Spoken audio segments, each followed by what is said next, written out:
Hi, I'm Lou Gallagher. It's 420 news time. I'm Corvette Ronnie. Next on Men Are So Smart.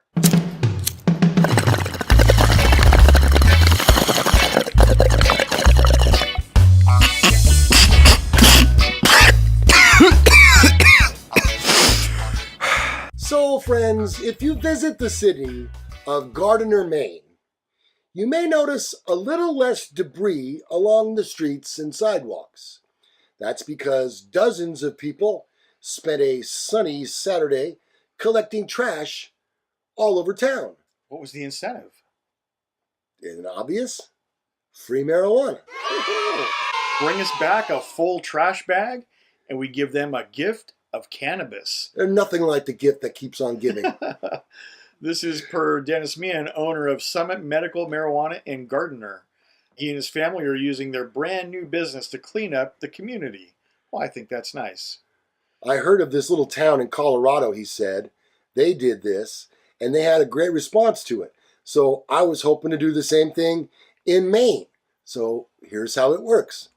Grab a trash bag, fill it with trash from around town, return it to the store, and get your bag of marijuana free of charge. He says he knows it's not a great business model to give away free things, but he's helping people.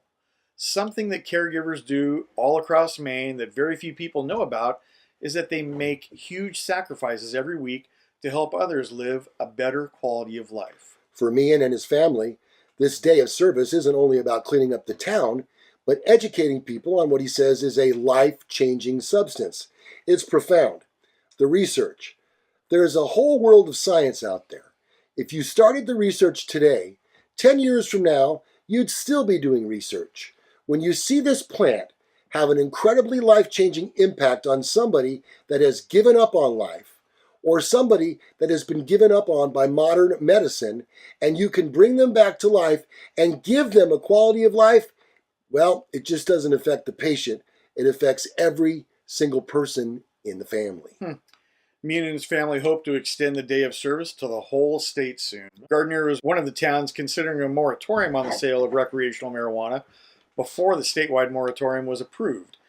Gifting marijuana is currently legal. I said. Meehan made sure his customers were over 21 years of age before giving them their prize. Also, you would want to give it to them after they bring the garbage bag instead of before. Otherwise, you're just going to get a bag of pizza boxes. Yeah, and some empty Doritos and stuff. Yeah, Tops. Yeah, so maybe a Mountain Dew. Yeah, possibly. Yeah, so there is that. You know what? I get it. It's very hard to make people clean up roadway trash because there is some danger involved with Sure. it. But maybe they could pick some place. I don't know if this town has a problem with homeless people or not, but certainly we here in Sacramento do, and that we could do the same thing. And boy, you could clean up some encampments and make it a little bit nicer. And if all it's costing is a couple bags of marijuana, I guess I'm all for it. Nobody's worse for the wear, really. Right. Yeah. Right.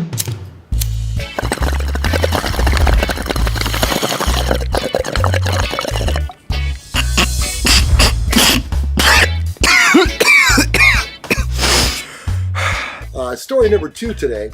A Wisconsin company is about to become the first in the U.S. to offer microchip implants to its employees. Men are so smart. Got their finger on the pulse of this is happening right now. Yes, you heard me right. Microchip implants. It's the next thing that's inevitably going to happen, and we want to be a part of it, says 3 Square Market Chief Executive Todd Westby.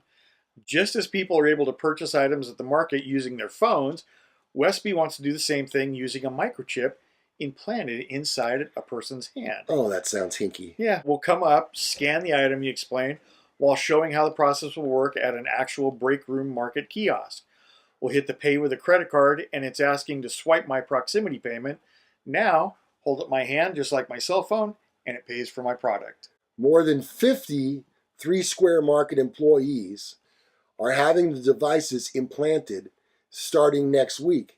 Each chip is about the size of a single grain of rice. Along with purchasing market kiosk items, employees will be able to use the chip to get into the front door and log on to their computers. Well, that seems like it's worth it. Each chip costs about $300, and the Wow. company is picking up the tab. They're implanted between a person's thumb and forefinger, so you can do this. And he added that the data is encrypted and secure. And there's no GPS tracking. See, that's the big thing. There's not, but I wonder if they can. Of course they can. This is once again, and we talk about this so much, this is once again an invasion of privacy. Now, think about that. They're asking you as an employer to implant a foreign subject under your skin. Yeah. Now, what can they tell from that? Blood pressure, heart rate, location, what you're thinking, what is in your bloodstream. I don't want to sound like the guy that's always, with the what are they called? Debbie Downer? Yeah. Well, no, not so much that. Scandalous. What is the word I'm looking for? Oh, the Big Brother overseer thing. Yeah, I'm not all about that. Trust me, I'm not a freak. I'm not wearing an aluminum hat. I'm just saying that we're getting closer and closer each day to the total invasion of privacy that we have as humans/Americans. That's my beef. So I'm kind of with you to a certain point. So right now, if you commit a felony, they take a DNA sample. Mm-hmm. You do a mouth swab, and that DNA sample is saved forever. And then when crimes are committed and they collect DNA, it can be connected back to possibly a person that was, in custody at one point. Now, is this just with felonies? Right now it's just with felonies. Okay. I think that's great. Probably helps solve lots and lots of crimes. But I can see also where if you had GPS technology with that, or not with DNA, but with this microchip, and hey, there's a murder, let's flip on and see who was in the area at that time. Oh, look, here's this felon that we had microchipped because he had committed this felony. He was only 100 feet away when the shooting occurred. Could this be a potential witness or maybe our suspect? We need to talk to him in any event. Absolutely. So, okay, go ahead. So in that case, I'm all for it. I think if you're a criminal, let's implant GPS-enabled microchips in them that they can't just pull out. This, if you put this thing here, you probably would be able to pull it out. Let's put it somewhere where they can't pull it out without getting major surgery. And still, even then, it's probably going to happen. But they have to commit a felonious crime. Though, absolutely. Right? Yeah. And you know what? And not just like theft, grand theft. I'm not talking about that. It has to be a little bit more heinous than, stealing something. Okay, but back to this company now. Really, all they're wanting to do, it seems to me, is be able to clock their employees in and out without using a time card, which they can, and at my work, we have it on a computer program. Yep. I don't see why it has to be implanted under their skin.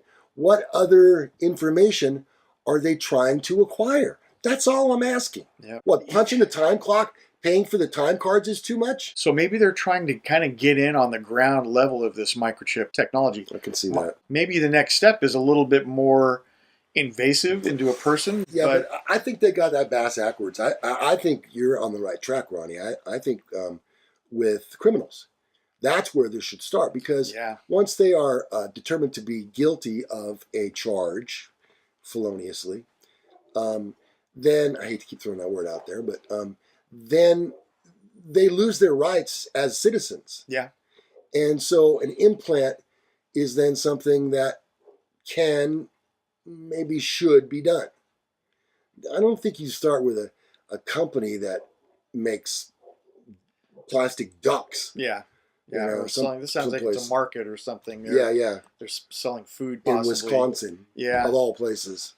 You would think maybe LA or San Francisco or New York or something. Right. No. So I'm not sure I understand what the purpose is. If it's for publicity, okay, great, you got it. You made it on our show. Yeah, there. Congrats. All right, I don't know. I see it as an invasion of privacy. That's just me. I see it as a very bright future. Two guys, Two entirely different opinions. And so we'll agree to disagree, Ronnie. Yep. But that will bring us to the conclusion of yet another Men Are So Smart.